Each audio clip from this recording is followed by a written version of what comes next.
그런 우리가 잘 알고 있는 프로이드라는 심리학자인데요. 우리의 인생을 잘 정신적으로 이렇게 분석을 한 자신의 이론을 내놓게 되면서 세상에 유명세를 타게 되는데, 사람을 세 가지 발전적으로 성장되어 간다고 말합니다. 사람의 세 가지 구성은 소위 이드, 동물적 본능, 동물적 본능으로 우리가 어린아이 시절을 이제 지내게 되는데, 그 다음에 성장이 되면 에고라고 하는 자기 본능적, 자기 중심적, 이기주의적 삶, 이런 것들이 이제 그런 것을 통해서 자신의 기쁨, 향락, 즐거움을 추구하게 되는 거죠. 조금만 줄여주실래요?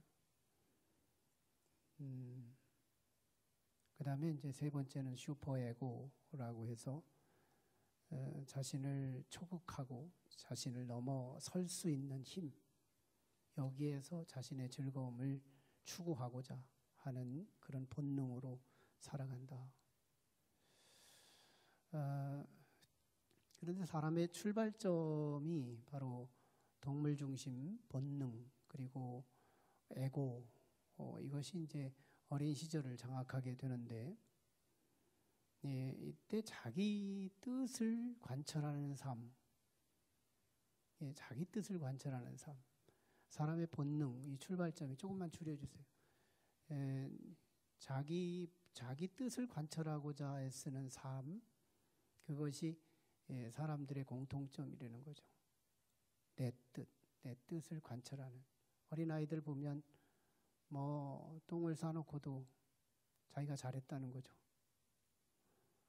그리고 오줌 싸놓고도 그렇고, 지가 넘어져 놓고도 주변을 원망하고, 자기 뜻이 관철되지 않을 때 불평을 토로하고 자기중심적인 삶을 살아가게 되는 거예요. 거기서 자기 쾌락을 느끼는 거죠. 사람들이 왜 자기 뜻, 자기중심적으로 살아가려고 할까? 우리 심리적으로 보면 한 공통점에서 만나요. 편하다는 겁니다. 사람이 불편해질 때를 보면 이 타인의 뜻이 내 안에 제한되어 올 때, 다른 사람의 뜻이 내 안에 접촉해 올 때 우리는 이 불편이라는 게 느껴져요. 나 혼자 있기를 원하는 사람들의 대부분의 삶을 보면 자기 뜻대로 사는데 불편하지 않기 때문에, 자기 마음대로 사는데 이 편리함 때문에 자기 뜻을 고수하면서 혼자 있기를 원하는 거죠. 둘만 있어도 타인의 뜻이 내 안에 와야 하는 문제가 오는 거예요. 그래서 불편하기 때문에 혼자 있고 싶어지는 거죠. 타인의 뜻이 내 안에 접촉이 올 때 이것을 받아들인다는 것은 가장 먼저 불편함부터 경험돼요. 그래서 이제 시간이 계속 진행이 되어서 내 뜻대로 살게 된 결과는 결국은 사회적 공간을 상실하게 됩니다. 우리는 요즘에 사회적 거리를 유지하자. 너무 큰데요. 목소리 좀.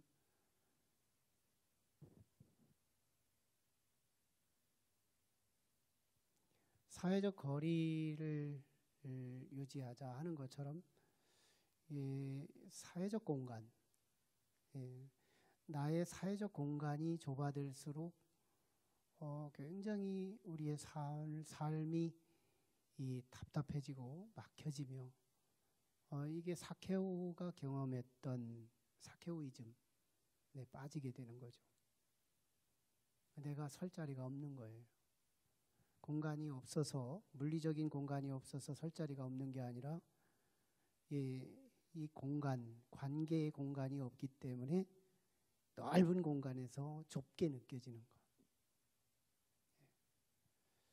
시간이 더해지면 편한 대신에 사회적 공간을 상실해요. 그러면서 덩달아 찾아오는 게 불행입니다. 참 놀랍게도 행복은 관계에서 오는 게 맞더라고요. 행복은 관계에서 와요. 절대로 혼자 행복한 사람 없어요. 관계에서 와요. 이거는 아무리 실험해보고 경험해봐도 맞는 말이에요. 행복은 관계에서 와요. 이것만 분명히 붙들고 이 관계를 기름 부음 받고 관계에 소통하는데 민감하게 우리가 처리하면 행복한 건 분명합니다. 네, 불행해요. 그리고 나중에는 소멸됩니다. 네, 스스로 소멸되게 돼 있어요. 삭개오가 그때 주님을 만난 거거든. 주님을 만나서 주님의 그 의지와 그 뜻을 자신의 것으로 받아들이면서 구원이라는 것을 경험하게 됐던 거죠. 우리 가정에서 행복한 가정을 보면 서로 간에 수용이 돼요. 남편이 아내의 말을 들어주고 아내가 남편의 말을 들어줍니다. 로마의 황제 중에서 아우구스투스라고 하는 황제가 BC 16년에 왕위에 올랐는데 세계적으로 아마 아내의 말을 가장 잘 들었던 왕으로 유명세를 탄 왕이에요. 아내의 말을 잘 들은 거예요. 그래서 그 아내에게 한 그 시녀가 묻게 됩니다. 황후께서는 어째서 황제를 장악하셨습니까? 황제가 어째서 당신의 황후인 당신의 말을 그렇게 순종하고 잘 듣습니까? 묻게 되자 황후는 이렇게 대답을 해요. 사실은요, 저는 황제의 말은 100% 다 듣습니다. 참 놀라운 일이잖아요. 그 부부가 얼마나 행복했을까. 참 행복함을 다르게 표현하는 거죠. 놀랍게도 상대방의 뜻이 내 안에 들어올 때 내 뜻이 상대방에게서 소통되더라는 거예요. 남의 뜻이, 남의 의지가 내 안에 들어올 때 불편이라는 게 있지만 이 불편을 타개하고 상대의 그 의지와 그 뜻을 수용할 수 있는 마음의 열림이 있다면 우리는 불편의 껍질을 통과하는 순간 행복이라는 걸 맛보게 된다는 거예요. 덩달아 사회적 공간이 확장된다는 거예요. 관계적 공간이, 물리적 공간이 아닌 관계적 공간. 관계적 공간이 없어서 답답한 거지 물리적 공간이 없어서 사람들이 답답한 게 아닌 거예요. 삭개오가 고독한 이 삭개오이즘에 빠졌던 이유가 바로 관계적 공간 때문이었던 거죠. 혼자 돈 벌기만 열심히 했고 자기만 잘 먹고 잘 살려고 했던 삭개오의 이 자가당착에 빠졌던 결과가 바로 삭개오이즘이었으니까요. 타인의 뜻이 내 안에 들어온다는 건 굉장히 불편한 일이지만 그 불편을 인생의 어떤 좌우명을 가지고 뚫고 지나가면 놀라운 행복을 만나고 사회적 공간을 획득하게 되면서 생명의 바다, 생각지 않은 놀라운 시너지를 경험하게 되는 거예요. 이건 사회적 관계도 마찬가지입니다. 우리 지인들의 관계, 친구와의 관계, 그리고 직장 생활에서도 마찬가지죠. 나만 나다. 내 뜻만 가지고 직장 생활을 하겠다. 얼마 못 갈걸요? 네. 직장 생활에서 편하게 하려고 한다. 얼마 못 갈 겁니다. 우리는 직장에서도 직장 천국. 사실은 하루가 집에 있지만 잠자는 시간을 빼면 직장에 있는 시간이 훨씬 의식 있는 시간이 더 많이 차지한다잖아요. 직장 천국이 필요한 건데 직장이 나 중심적 직장 생활을 한다면 거기에 행복을 상실한다면 우리 인생의 절반 이상의 행복을 상실하고 사는 거잖아요. 타인의 뜻이 얼만큼 내 안에 들어올 수 있는 여지, 이걸 받아들일 수 있는 이 수용성, 이것이 내 인생의 행복과 관계되고 사회적 공간의 크기와 상관되고 내 삶의 생명의 바다를 이룰 거냐 말 거냐를 결정하는데 굉장히 중요한 역할을 한다는 겁니다. 동화책에 이런 책이 있더라고요. 모기와 황소라는 동화예요. 길지는 않은 얘기지만 한 번은 파리가 소등어리에 앉아서, 아주 쇠파리 있잖아요. 소등어리에 앉아서 소의 피를 빨아먹고 있어요. 그러다가 이 소꼬리가 순식간에 뒤엎치면서 파리가 날개가 찢어져요. 그래가지고 반드시 구사일생으로 거기서 빠져나와가지고 모기를 만납니다. 그런데 이 모기가 함부로 소 등어리에 앉으려고 하는 거예요. 그래서 파리가 모기에게 충언을 해요. 야, 소 등어리가 앉기는 최고 편하지만 소 등어리에 앉아서 피를 빨아먹을 때 조심해야 되는 게 있다. 순식간에 비상하여 날아오는 소의 꼬리를 조심하라. 이때 모기가요, 이 소리 듣지 않아요.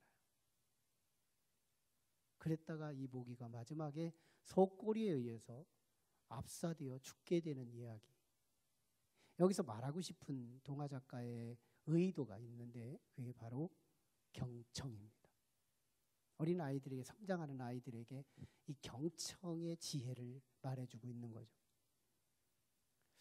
타인에게서 오는 어떤 자신의 경험적 지식에 대해서 내가 얼만큼 듣고 수용할 수 있느냐. 이것이 바로 내 생명과 직결되고 내 행복과 직결되고 나의 모든 삶의 운명과도 직결된다는 얘기죠. 정말 타인의 그 뜻, 상대방의 그 뜻, 그것이 내게 수용될 수 있는 열린 마음, 이것이 우리의 미래와 상관됩니다. 하지만 사람들은 부작용이 있어요. 부작용. 상대방이 제안을 할 때 보면 가끔씩은 오류를 전할 때도 있죠. 우리가 텔레비전 앞에 한 달여 동안 귀를 기울이고 있지만 한 달 전의 정보와 한 달 이후의 정보가 달라요. 민감하게 보십시오. 그때는 뭐가 중요하다고 하고 이때는 뭐가 중요하다고 하고 중요성이 달라져요. 절대적 가치를 사람들이 붙들고 있지 않기 때문에. 그럼에도 불구하고 타인의 의견을 받아들일 수 있는 것은 부작용을 통과해서까지, 포함해서까지 유익한 것은 분명합니다. 부작용이 없지 않다는 얘기죠. 그럼에도 불구하고 부작용을 포괄해서 함께 우리는 수용성은 내 인생에 유익하다는 것이죠. 하지만 부작용이 없는 의지, 절대 타자의 의지가 있어요. 그게 바로 하나님의 뜻입니다. 하나님의 뜻. 오늘 말씀은 이제 그런 말씀인데요. 오늘 11장 1절로 2절 말씀을 봤는데 사실은 이제 그 7장, 느헤미야 7장에서 11장으로 바로 이어지는 내용이에요. 그 중간에는 에스라를 중심한 부흥운동, 하나님 말씀운동을 한 거고, 그리고 말씀의 은혜를 받은 백성들이 회개운동을 하게 됐던 거예요. 그게 지난주에 나눴던 말씀이고, 회개를 한 백성들이 이제 의지적 결단, 이게 이제 10장, 바로 전장에 있는 10장의 내용이 이제 맹세를 하는 거예요. 언약서에 서명을 하면서 서약을 하는 그런 내용이 10장의 내용입니다. 그래서 1절로 27절까지가 그 언약의 각 가정의 대표자들, 가족 대표자들, 하나의 가문 대표자들이 나와서 그 언약서에 서명한 사람들의 명단이 1절로 10장, 1절로 27절까지 나오는 거고요.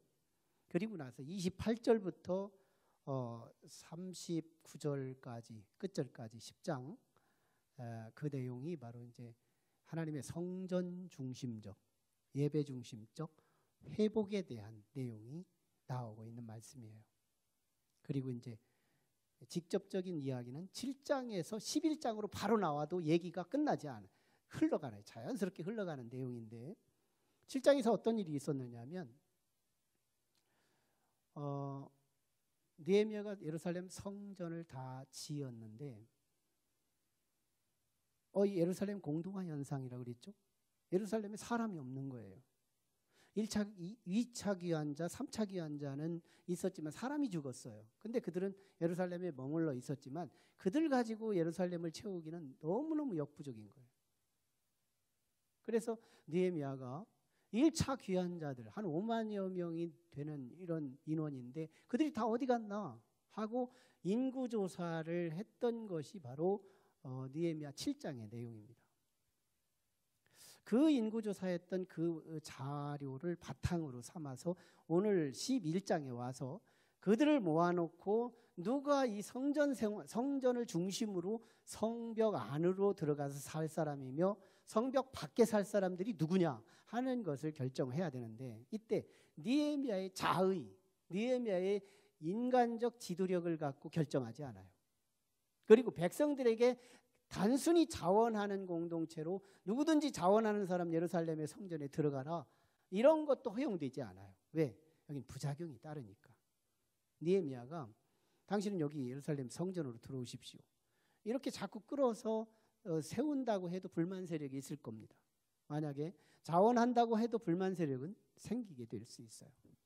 그래서 느헤미야는 이 공동체를 다 모인 공동체에서 누가 이 성전 안으로 예루살렘 성벽 안으로 들어가서 살 거냐 이걸 결정할 때 뭘로 결정하냐면 제비뽑기로 결정합니다. 민주사회를 살아가는 오늘의 시점에서 보면 이 제비뽑기는 참 구태의연하죠. 공감되지 않아요. 사람의 의지가 반영이 되지 않기 때문에. 그런데 구약 성경에서는 제법 이 제비뽑기가 아주 빈도 있게 사용된 법칙이에요. 하나님의 뜻을 헤아리는데 제비뽑기 방식보다 탁월한 게 없었어요. 꿈으로도 있었고 환상으로도 있었지만 이 제비뽑기가 제법 자주 사용됐던 방식이라는 거죠. 제사장들이요. 레위기서에 보면 제사장들이 제물을 선택할 때도 제비를 뽑아요. 같은 송아지지만 이 송아지냐 저 송아지냐를 뽑는데 하나님의 뜻을 묻기 위해 이 제물이 맞습니까? 저 제물이 맞습니까? 이걸 굉장히 하나님의 뜻을 헤아리는 것이 제사장들의 영적 민감성이었어요. 나중에 여호수아가 이스라엘 백성들을 가나안으로 데리고 들어가서 정복 정착 전쟁을 끝나고 그 땅을 분배할 때에도 제비를 뽑아서 분배합니다. 여호수아가 가나안 정복 정착 전쟁을 할 당시에 여리고성은 순종해서 정복을 하지만 아이성은 기도도 없이 뜻도 묻지도 않고 그냥 쳐들어갔다가 아주 얕보았던 아이성한테 오히려 패하고 몇 명이 죽어요. 그래서 그 패인이 뭔지를 알기 위해서 여호수아가 제비를 뽑습니다. 그 많은 사람이 제비를 뽑았는데요. 그 중에 아간이 택해져요.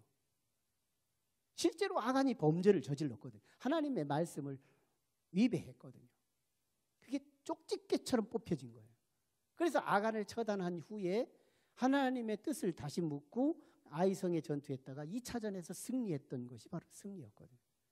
이건 하나님의 뜻을 정확하게 이루어졌다는 것을 뜻하는 거죠. 나중에 요나서에도 보면 요나가 하나님 말씀에 불순종하고 다시스로 가다가 배에 타고 있었던 많은 사람들이 자기 신을 진노케 한 사람이 있었기에 이 태풍이 일어난 거다 이렇게 진단을 하고 제비를 뽑죠. 근데 나중에 요나가 택함을 받죠. 이 제비 뽑기는 하나님의 뜻을 찾는 구약의 메인 채널이었다는 거예요. 하나님의 뜻을 찾는. 참 하나님의 뜻.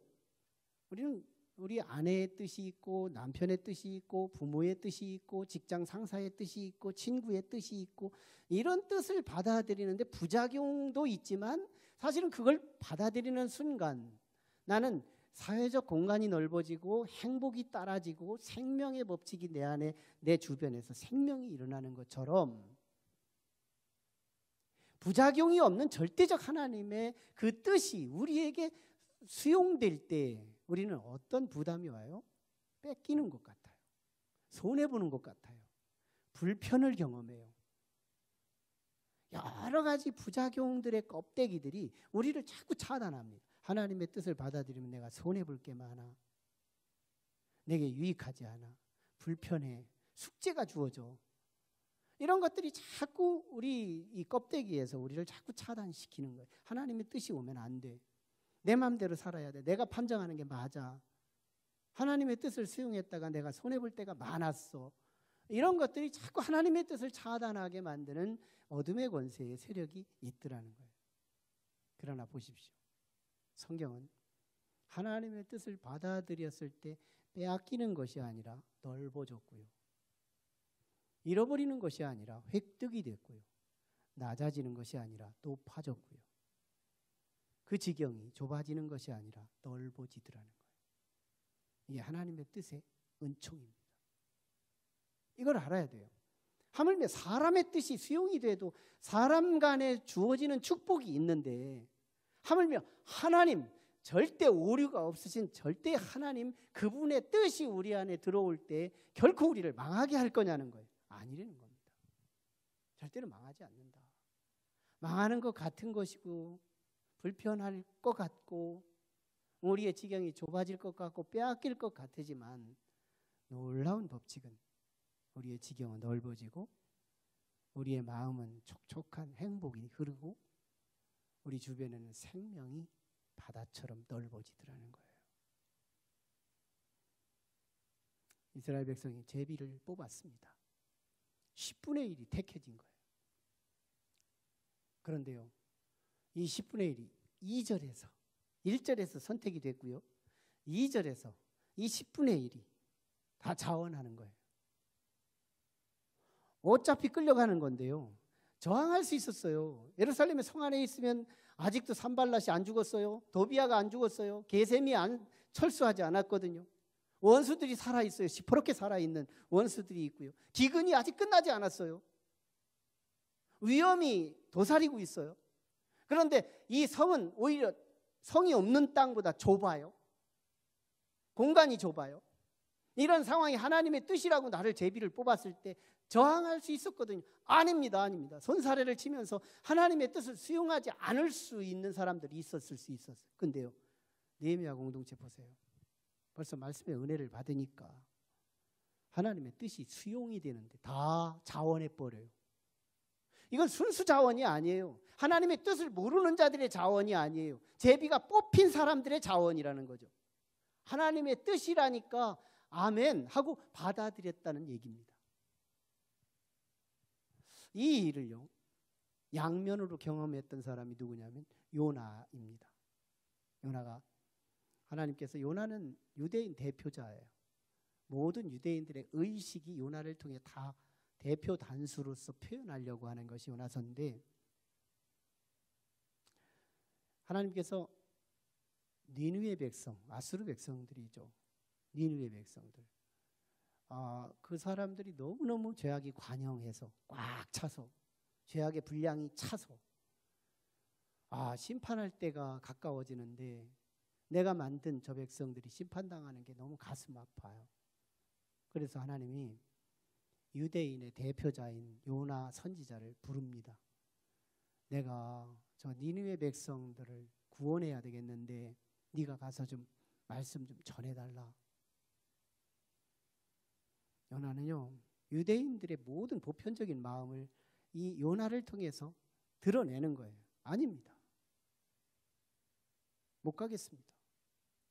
가는 체 하다가 항구에 가서 다시스로 가는 배가 왜 먼저 오는 거예요? 다시스로 가는 배를 타고 지중해 그 아프리카 북부 지역으로 한참 항해에서 올라가는데 갑작스러운 돌풍이 일어나면서 집채만한 파도가 요나가 타고 있는 배를 삼키기 직전에 있어요. 그때 배에 타고 있었던 선원들이 누구의 신이 진노했느냐 이거 알아보자 해가지고 제비를 뽑은 거예요. 요나가 제일 나중에 뽑았겠지만 요나가 뽑힙니다. 처음에는 손사래를 하면서 저으면서 하나님의 뜻을 저항했지만 지금은 더 부담되는 하나님의 뜻이에요. 너는 죄값으로 죽어야 한다. 제비가 뽑혔으니까 하나님의 뜻이 드러난 거예요. 너는 지금까지 불순종했기 때문에 내가 너희는 죽어야 되는 이 심판을 너에게 허락해야 되겠다. 그래서 제비를 통해서 하나님의 뜻이 드러납니다. 그때 요나는요, 처음 순종보다 더 어려운 순종의 시험이 다가온 거예요. 근데 어떻게 해요? 요나는 순종합니다. 아멘. 이거 인정하는 순간 바다에 던져지는 거예요. 인정하는 순간 요나는 죽는 거예요. 죽음이라는 것이 요나에게 드러낸 하나님의 뜻이었습니다. 그런데요, 요나는 받아들인 거예요. 아멘. 내 탓입니다. 이 풍랑으로 우리가 함께 죽음의 위기를 당하게 된 이 원인은 내 탓입니다. 나 때문입니다. 저는 그런 기도를 하고 있어요. 새벽과 저녁에 예배 시간과 함께 이곳에 와서 기도를 하지만 하나님, 마음에도 내키지도 않아요. 어떤 때는 뭐가 내 탓인가. 하지만 내가 나라와 민족을 위해서, 참 구체적으로 울산 지역을 위해서, 죽어가는 우리의 유가족들을 위해서 이렇게 절절히 기도해 보기는 처음이에요. 마음에 안 내켜요. 피부가 아주 현실감이 없어요. 하지만 참 그런 기도를 시작하고 흉내를 내봅니다. 한참 기도하다 보면 눈물이 나와요. 요나가 그랬던 것 같아요. 내 탓입니다. 내 탓입니다. 난 이 기사가 참 믿어져요. 내 탓입니다. 인정하는 순간 저는 죽어야 되는데 하나님의 뜻이 너무 가혹하잖아요. 죽어야 된다는 거예요. 근데 아멘입니다. 내 탓입니다. 인정해요. 그 순간 선원들은 결국 요나를 바다에 던지죠.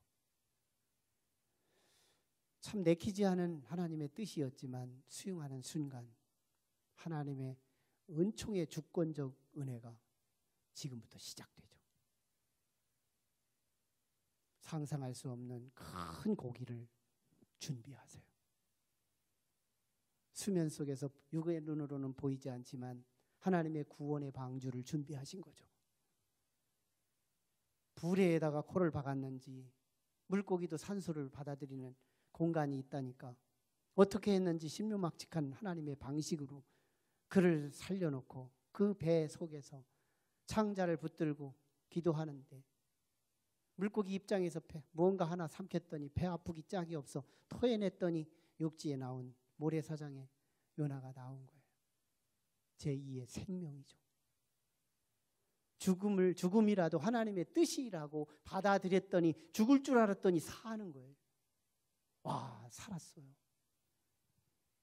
그런데 제2의 사명을 또 맡기네요. 제2의 사명.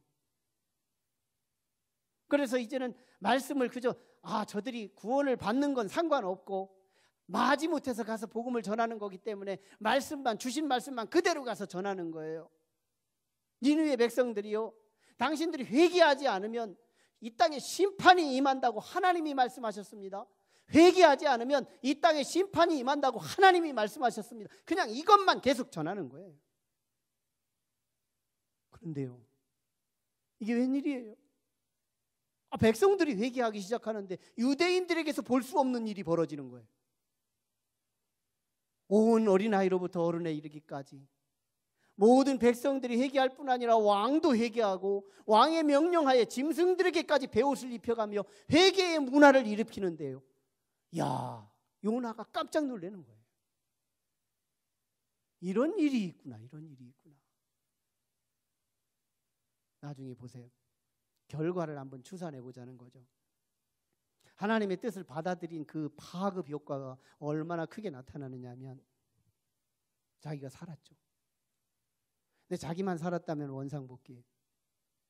배 안에 같이 타고 있었던 선원들이 살았죠. 이보다 더 시너지가 어디 있어요?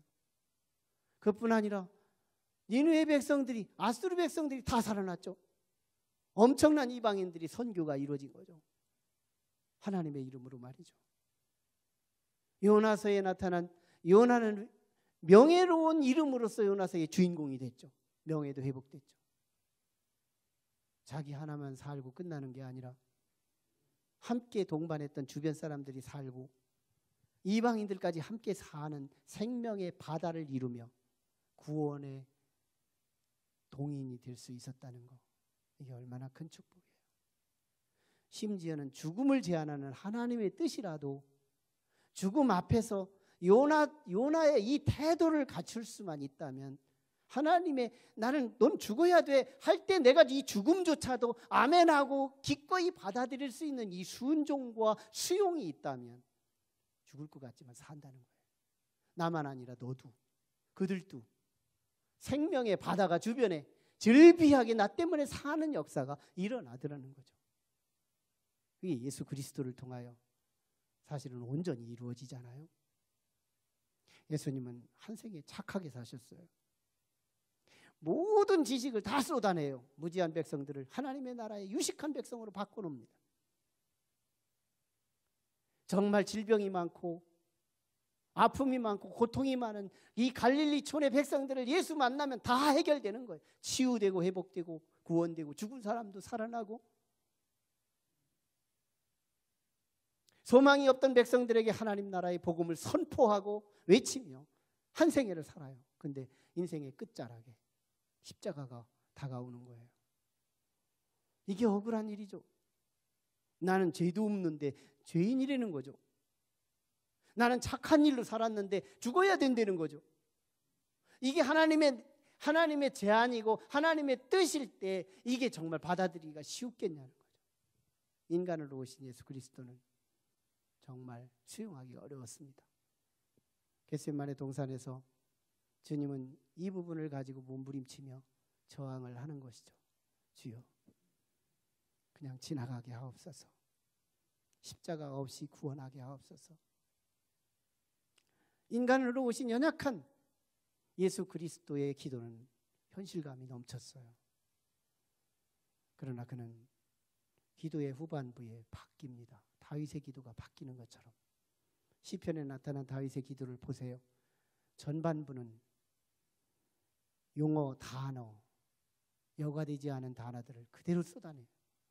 근데 후반부에 가면 참 하나님 앞에 예배적 용어, 기도의 용어로 회복돼요. 그리고 찬송과 희망과 소망으로 가득 채워요. 이게 다윗의 기도의 특징이죠. 예수님의 기도를 보세요. 겟세마네 동산의 기도. 처음에는 자기 뜻 내놓고 막 하나님 앞에 구하는 거예요. 내 뜻 좀 이뤄달라고. 그런데 겟세마네 동산의 그 기도의 후반부는 내 뜻대로 마옵시고 아버지의 뜻대로 하옵소서. 죽음을 결심해요. 하나님의 뜻이 죽어야 된다니까. 그래서 결국 죽기로 작정하고 손을 털었더니 원수들이 뭉치들고 나타나죠. 맡깁니다. 베드로는 거기서 말고의 길을 잘라내면서 칼로 저항하려고 해봤지만 예수님한테 오히려 혼나죠. 나는 죽기로 작정했거든. 내가 죽는 것이 아버지의 뜻이라거든. 그러니까 칼로 쓰는 자는 칼로 망할 거니까 칼 쓰지 말라. 난 붙잡히겠다. 그래서 대제사장의 집으로, 빌라도의 집으로, 헤롯 왕의 집으로 축구공처럼 이리 끌리고 저리 끌리고 가면서 싸다기 맞고 침뱉음을 당하고 채찍질을 맞아가며 만신창이가 되는 거예요. 그리고 비아 돌로르자 참 정말 버거운 십자가의 길을 걸어가시는 거예요. 14번씩이나 넘어지시고 십자가를 짊어지고 가시는 거예요. 그리고 갈보리산에 십자가에 못 박혀 6시간 동안 물과 피를 흘리며 죽었습니다. 하나님의 뜻이었어요. 그 결과 하나님의 은총의 주권이 움직이기 시작하죠. 첫날 밤, 이튿날 밤, 3일 밤, 주일 새벽 미명에 참으로 신묘막측한 예수 그리스도의 수의가 벗겨지고 예수님의 생명체로 다시 일어나는 거예요. 저는 이게 믿지 않았었어요. 그런데 하나님이 하신다는데 왜 못 믿을까라고 생각이 바뀌면서 이걸 믿기로 작정한 거예요.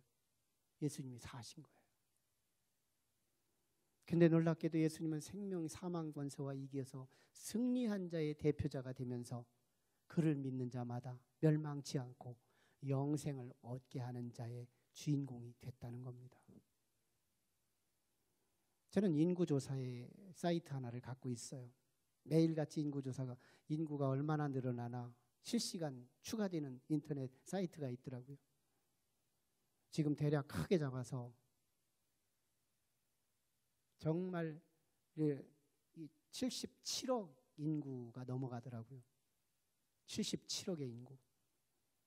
이런 인구들이 40년의 한 세대를 구분해가지고 얼마나 많은 역사 속에서 바다의 물결처럼 이어져요.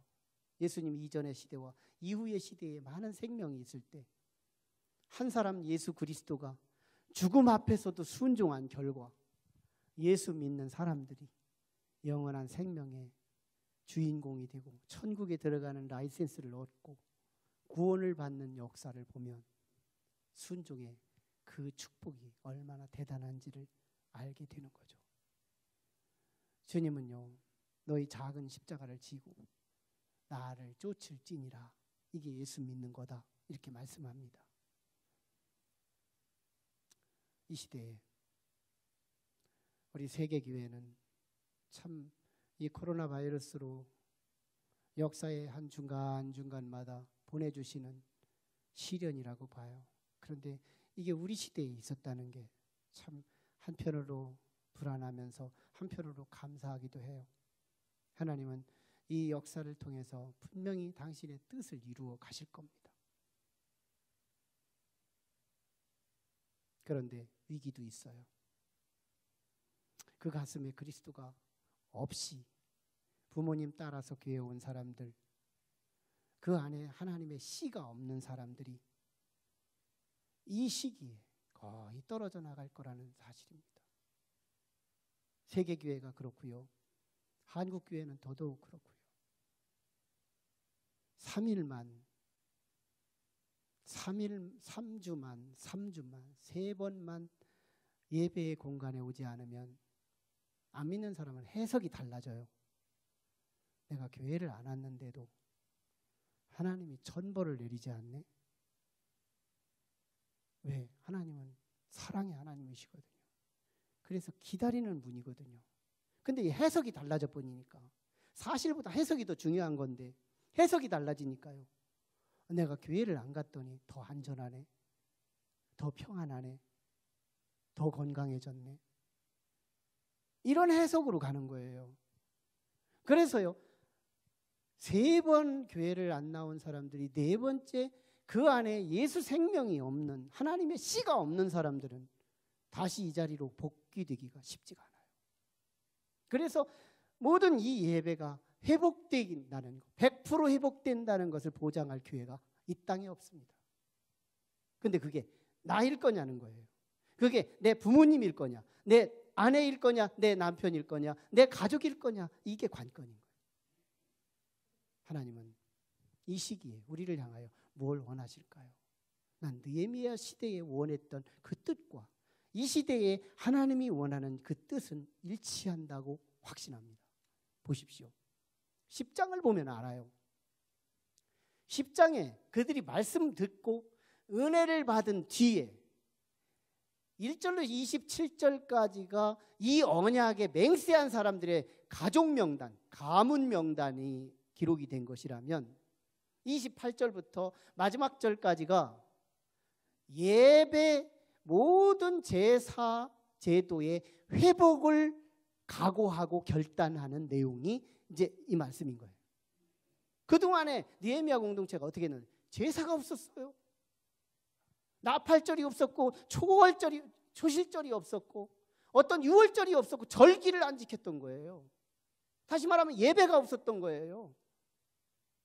삶의 환난만 많고 하나님의 현현하시는 역사가 없다 보니까 사람들이요 예배를 떠나고 제사를 떠나고 각 지방으로 흩어져서 살았던 거거든요.